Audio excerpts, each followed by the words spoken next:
Hello everyone. So this is going to be my second video in a row using my Boy Mom stamp that I helped to design with Laura from Ink Road Stamps.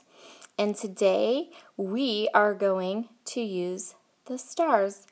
So this cluster, you see how big it is. It fits in the entire palm of my hand, which is fabulous for scrapbook pages. We're going to do a really fun background using that star.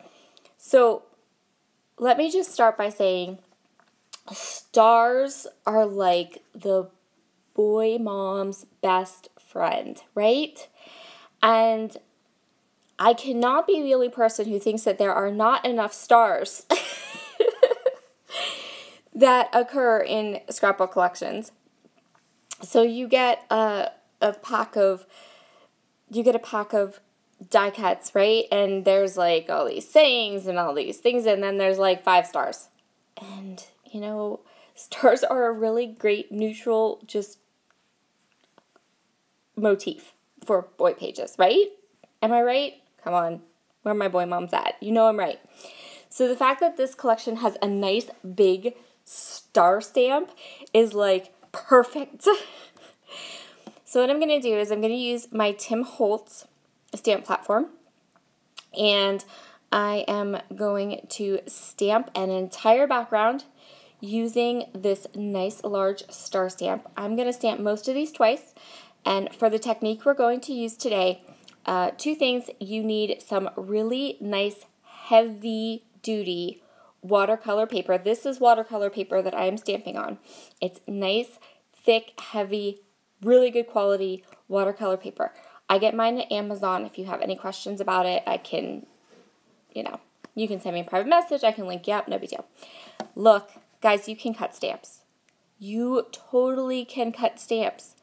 So these stamps are clustered together. And while the cluster doesn't bother me the way that it is, I want more stars. And I want them to be more random.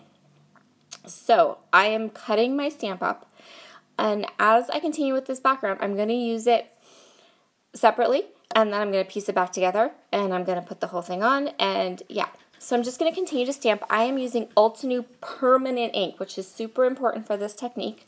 You want a good permanent ink. Look for something that's Copic friendly, waterproof, things like StazOn, Memento. So you want really thick, heavy watercolor paper, and you want a really crisp black permanent ink. And now you're going to see why. So I am taking a flat, wide brush, and I am covering this with water. Now, I will tell you right now that I let this dry for a good long time, probably at least 6 hours. I don't remember if I left it overnight or if I did it in the morning and then left my kids and then did school work with my boys and then came back to it. But you really want this to dry and cure because we're going to put a ton of water on top of these stars and we don't want them to smear. And so the trick to doing that is using a good, really good permanent ink and letting it dry and cure. So do you see all this water I'm using? Yes, this is why we stamped on this good quality watercolor paper. I like fluid hot press watercolor paper, which is from Amazon. And I've talked about this watercolor paper before and how amazing it is and how much I just keep all little bits and pieces. But we're going to use the entire background because we want to do this to a background. So these are my Kuretake watercolors, Gansai, and I love them. They're my favorite watercolors. And I am just water and all the different blues, and I'm going to turn everything in 100,000 directions, let everything drip and do its thing. I did blot a little bit, and the reason that I blotted a little bit just on the edges was because I wanted the watercolor to kind of fade into the white. I didn't want there to be those like harsh lines. I didn't mind drips, but I didn't want harsh lines, and so as I'm working with this background, I just blotted and then move the water a little bit. So next thing I'm going to do. These stars were stamped using Catherine Pooler Juniper ink. The Juniper Mist ink is my favorite navy ink, and it is a dye ink. So any dye ink will work for what we're going to do. I stamped them in the dye ink, and then I am using a Wink of Stella shimmer pen, and I'm just coloring them in. And what happens is, because that's a dye ink, see how it's going to pull just the smallest amount of that navy blue into the middle of my star. It's going to give the star this like shimmery wash of blue without being harsh, and it's going to give these stars just a little bit of shimmer, a little bit of difference, and a little bit of color. And this is a really, really great technique. So all you need is a color of dye ink that matches the collection you're using, and then a Wink of Stella shimmer pen. So I'm going to fussy cut out these stars now while I watch Tim Holtz, because who else do you watch when you're doing all this fun like watercolors and crazy stuff, right? Right. Okay. Actually, I think I was trying to figure out why I bought collage medium. Okay, so this is overnight later, so 12 to 24 hours later, dry. And do you notice that this is not warping? That's why we use hot press watercolor paper. I have changed my mind. Initially, I thought I was going to go with Chamel's Go Now Go, because I really wanted to use, so that background wooden paper behind my watercolor paper is a paper from Chamel's Go Now Go, and I really, really wanted to use it because it just, it worked so well with that brickwork in my photo, but the rest of the collection wasn't going to work. So I pulled out Cocoa Vanilla Studios Boys Rule collection, which will work fabulously, and I'm going to use like every other part from that, but I did swipe that wood grain paper. So I'm added my photos in the blue and then in the wood grain paper, and I'm going to put it right here. So just an FYI, my oldest son is a senior this year. We just got his senior pictures taken, and we did his senior pictures because he does not like his picture taken, and I wanted to make sure that we got, I knew he was only going to last for pictures for like 20 minutes.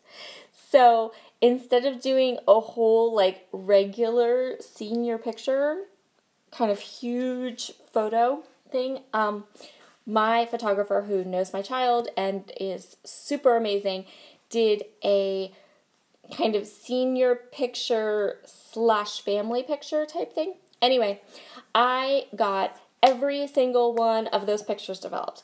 Everyone she sent me, I got them developed, which means I don't care how many poses are similar. We are going to scrapbook all of my son's senior photos and all of the other pictures, which came to like 60 pictures that I got developed. Yes, they're going to go in their own album, and I'm going with it because I want to scrapbook them. I want to do them in different sizes and different, I'm good with it.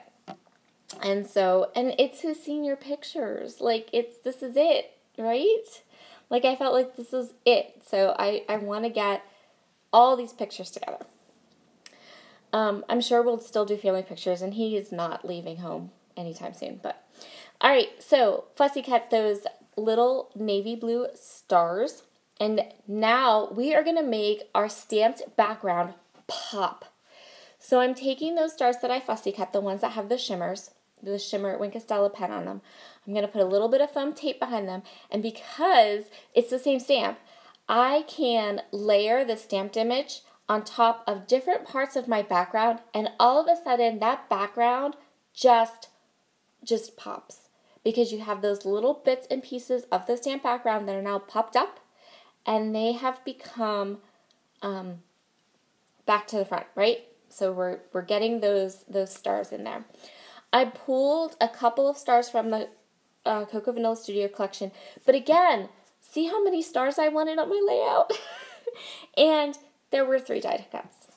This is why star stamps are the most amazing thing. This is why this star stamp is like the most amazing thing, because stars are like my go-to motif for my boys' layouts. They just are. So this is a really old set of thickers. I actually think it's called Boys, but I'm not 100% sure. And I'm going to use it to write Class of 2019. And that's going to serve as my title. I'm going to go ahead and kind of put those onto the photo. I love how these photos were shot. My photographer did this amazing thing where most of the photos have like this like awesome empty space.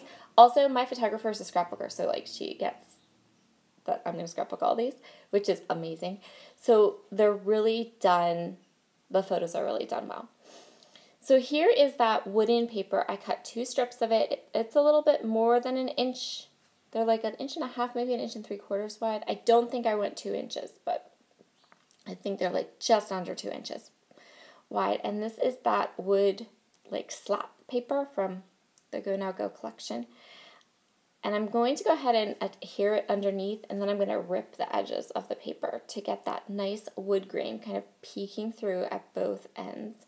And then we're going to use some vintage photo distress ink just to give a little bit of color to those torn edges, kind of make them stand out, and just a little bit. And that's pretty much, I think I have one more thing I'm going to do. And I felt like the background just needed a little bit more, right? It just needed a little more vavoom. I don't know what else to call it. Just a little more. So I grabbed these little sparkly effervescents. These are the cutest little bubbly things from Spiegel Mom Scraps. I love, love, love them to the moon and back. They're fabulous. And I'm going to place them all around my background, between the stars, around the stars, and they're just going to add that little something extra, right? So they're not like a sequin, but they just add that little something extra, and that's where we're going to leave this one. Thank you so much for stopping by today. If you want to check out this stamp set, I will have the link to Ink Road stamps down below, and I hope that you enjoyed this fun background technique. I'll see you all again tomorrow. Bye!